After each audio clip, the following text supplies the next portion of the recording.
আসসালামু আলাইকুম। আমরা হয়তো জানি না কিছু, কিছু আমল আছে যেগুলা আমাদের প্রিয় নবীর অত্যন্ত সুন্দর, সুন্দর সুন্নত যেগুলো আমরা করতে পারি না। আমরা যখন ফরজ নামাজের সালাম ফিরাবো তখন আমাদের কী করতে হয়? অনেক আলেমরা আছে তারা সাথে, সাথে দোয়া করে। সো আমি রিকমেন্ড করব এটা অ্যাকচুয়ালি আমাদের নবীর সুন্নত এভাবে না।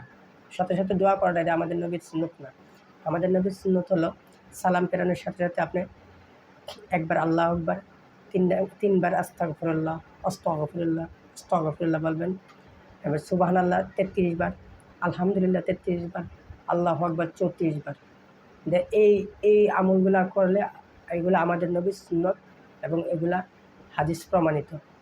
যারা হাত তুলে মোনাজাত করে এই সুন্নতগুলো আদায় না করে এগুলা অনেক দুর্ভাগ্যের ব্যাপার। এগুলা করবেন না।